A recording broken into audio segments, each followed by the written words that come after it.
시청자 여러분 안녕하세요. 정설TV입니다. 나라꼴이 참 말이 아닙니다. 일본의 아베 정권의 수출 규제 조치가 공표된 지가 벌써 1개월째입니다. 그리고 내일이면 일본의 화이트리스트 배제 조치가 단행될 걸로 예상되고 있습니다. 일본의 화이트리스트 배제 조치가 어떠한 파장을 몰고 올지 아무도 예측하지 못하고 있습니다. 얼마나 큰 경제적 손실을 우리나라에 끼칠지, 혹은 일본이 얼마나 손해를 볼지 누구도 지금 예상하지는 못하고 있습니다. 근데 일본도 이 뜻을 꺾을 생각이 없어 보이고, 문재인 좌파 집권 세력은 더더욱 일본에 대해서 어떠한 대안을 제시하거나 일본과 타협을 할 생각이 없어 보입니다.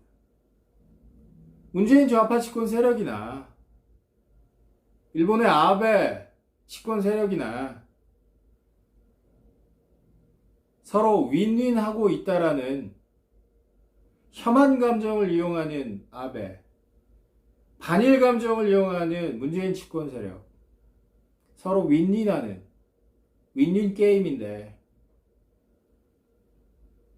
나라가 어떻게 되든 대한민국의 국민들의 삶이 어떻게 되든 상관이 없다라는 겁니다. 지금 문재인 좌파 집권 세력들 TV에 출연해서 말하는 국회의원들, 더불어민주당 국회의원들, 그리고 이해찬 당대표, 이인영 원내대표, 그리고 그 밖에 고위 당직자들 TV에 나와서 얘기하는 것들, 그리고 얘기하는 표정들 보면 되게 여유롭습니다. 되게 의기양양합니다. 대한민국이 어떻게 되든 말든 반일 감정 잘 이용해 먹으면 내년 총선에서 승리하고, 내년에서 총리에서 승리하기만 하면 민주당이 10년, 100년 집권의 기초를 확보하는 거니 이제 뭐 아쉬울 게 없다, 이런 태도 아니겠습니까?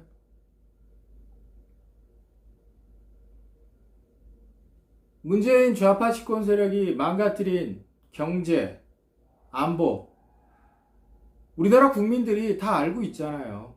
지난번에도 말씀드렸지만 문재인 좌파 집권 세력도 다 알고 있습니다. 더불어민주당 국회의원들 올 초부터 내년 총선 걱정에 안절부절했었습니다.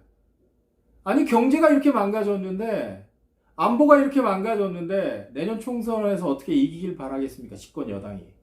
내년 총선은 집권 여당에 대한 심판, 문재인 좌파 집권 세력에 대한 심판 총선이 될 확률이 매우 큰 선거 아니었겠습니까?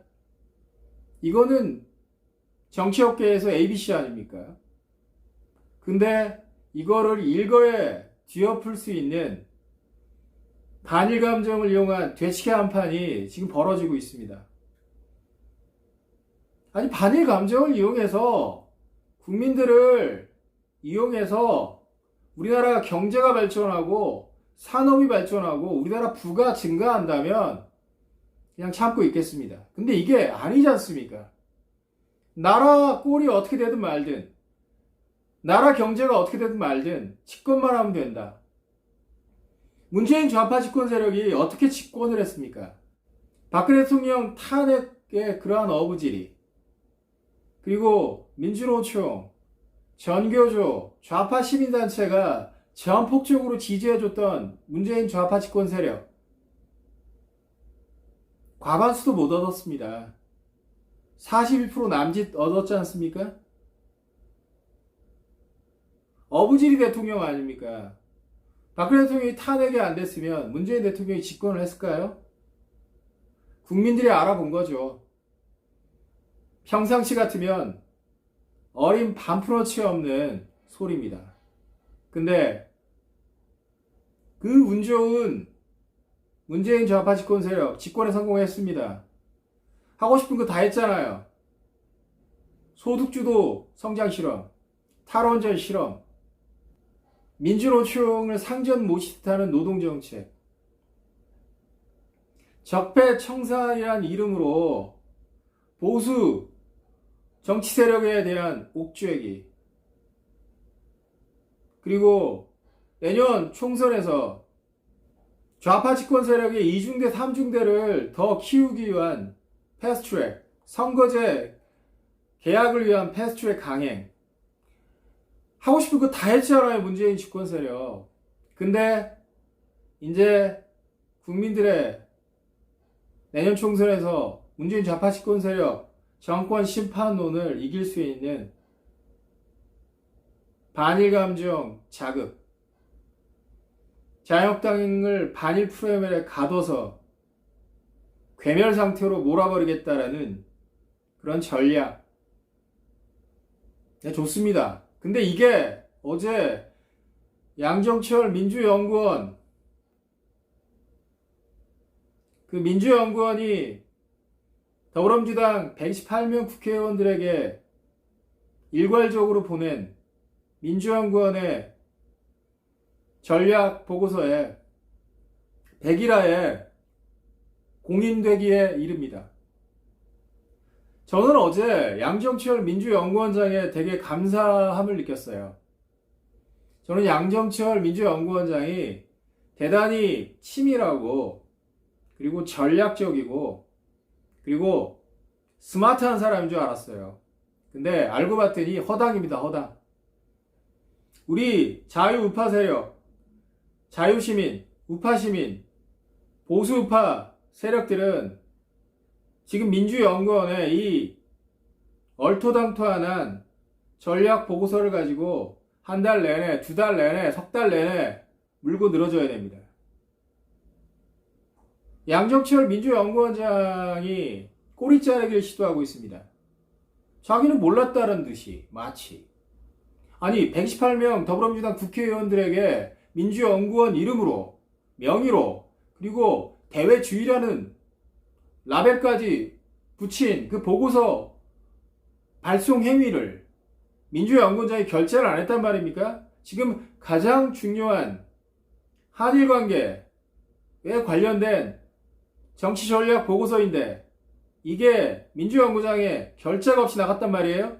저는 도저히 이거에 대해 수긍할 수 없습니다. 그리고 양정철 민주연구원장이 제가 보기에는 문재인 대통령, 그리고 청와대의 정무수석, 그리고 비서실장 등 핵심 포스트들에게 요약된 카톡이나 아니면 문자를 미리 발송했다고 저는 봅니다. 이게 정치 업계에서는 ABC 아닙니까? 자기가 공천을 받거나 자기를 지지해주는 사람들한테 미리 카톡이나 요약된 문자를 미리 발송해서 귀띔해주는 게 이쪽 업계의 관행 아닙니까? 뭐 양정철 민주연구원장은 부인하겠죠? 그리고 이해찬 대표, 그리고 사무총장, 그리고 기타 고위 당직자들한테도 미리 보내졌을 거라고, 카톡이나 문자로 미리 보내졌을 거라고 생각합니다. 근데 이거를 지금 양정철 민주연구원장이 부인한다면 할 수 없는 거죠. 믿어드리겠습니다.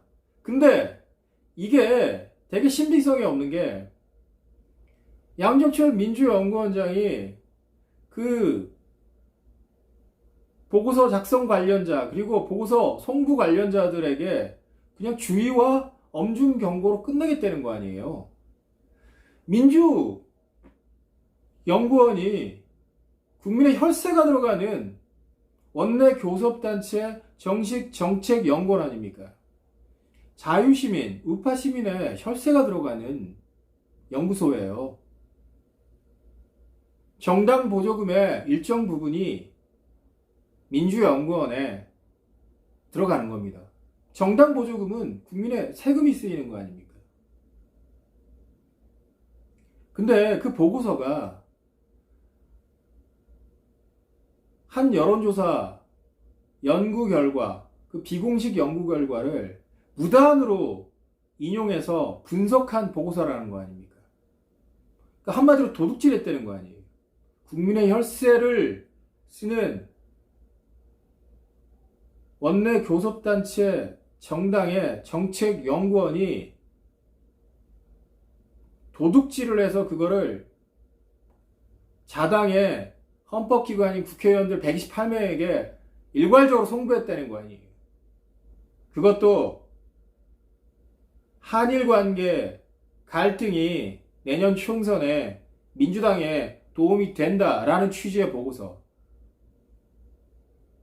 정치 업계에 있는 사람들은 다 알고 있는 내용이지만 이 내용을 당 공식 집권여당의 공식 정책연구원이 이거를 확인하는 것은 차원이 다른 문제 아닙니까? 그것도 도둑질한 정보로. 그렇다면 양정철 민주연구원장이 몰랐다면 무능한 거고, 몰랐다면 민주정책연구원을 이끌어 나갈 통솔 능력, 운영 능력, 관리 능력이 빵점이라는 얘기고, 그렇기 때문에 그만둬야 되는 게 맞고, 만약에 알았다면 자진 사퇴 벌써 했어야 됩니다. 그리고 만약에 양정철 민주연구원장이 몰랐다면, 그럴 일은 없겠지만 양정철 민주연구원장의 말을 일단 믿으면서 양정철 민주연구원장의 말 맞다나 만약에 자기가 몰랐다면 그 관련자들 도둑질해서 보고서를 만들고 그거를 헌법기관들, 자당 국회의원들이 보게 만든 그 당치자들, 민주연구원에 근무하는 분들 다 잘라야 됩니다. 안 자르잖아요. 솜방망이 처벌하잖아요. 사태가 심각한 건데. 문재인 좌파 집권 세력이 참 복이 많습니다. 최순실이라는 귀인을 만나고 이제는 아베라는 또 다른 귀인을 만났습니다. 저는 요새 흘러가는 걸 보면 2016년 말 2017년 초에 박근혜 대통령 탄핵 때 그 광풍 분위기에 휩쓸려서 그 어이없는 결정들이 내려지던 그때가 잊혀지지가 않습니다. 지금 국민들의 반일 감정을 극대화시켜서 문재인 좌파 집권 세력이 대한민국을 어디로 끌고 갈지 참 걱정스럽고 통탄스럽습니다. 우리 자유시민, 우파시민들은 보다 더 냉정하게 국민들께 당당하게 시시비비를 이성적으로 호소하고, 그리고 문재인 좌파 집권 세력이 이 부당하게 반일 감정을 이용해서 내년 총선 승리를 회책한다는 이 작태에 대해서는 우리 국민들의 감정에 눈물로 호소해야 됩니다. 추경 갖고 실갱할 거 없어요. 그냥 통과시켜주고, 지금 핵심적인 거는 반일 감정을 이용해서 정치적 목적을 달성하려는 우리 집권 여당 좌파 집권 세력의 부당함에 분연히 맞서 일어나야 됩니다. 그렇지 않으면 내년 총선에서 지난 박근혜 대통령 탄핵 때처럼 좌파 집권 세력에 의해서 우리 자유시민, 우파 시민들의 희망이 다시 한번 꺾이는 그 안타까움이 벌어질 확률이 되게 높다고 봅니다. 정신 바짝 차려야 될 것 같습니다. 우리에게는 양정철이 귀인이 될 수 있습니다. 그리고 문재인 대통령이 얘기하는 이순신. 이순신은 문재인 좌파 집권 세력이 이 대한민국을 어디까지 망가뜨릴지는 모르겠지만 그 후에 이순신 같은 또 다른 영웅이 출현하게 될 거라고 생각합니다. 문재인 좌파 집권 세력은 이순신이 절대 될 수 없습니다. 서희라는 외교 천재가 절대 될 수 없습니다.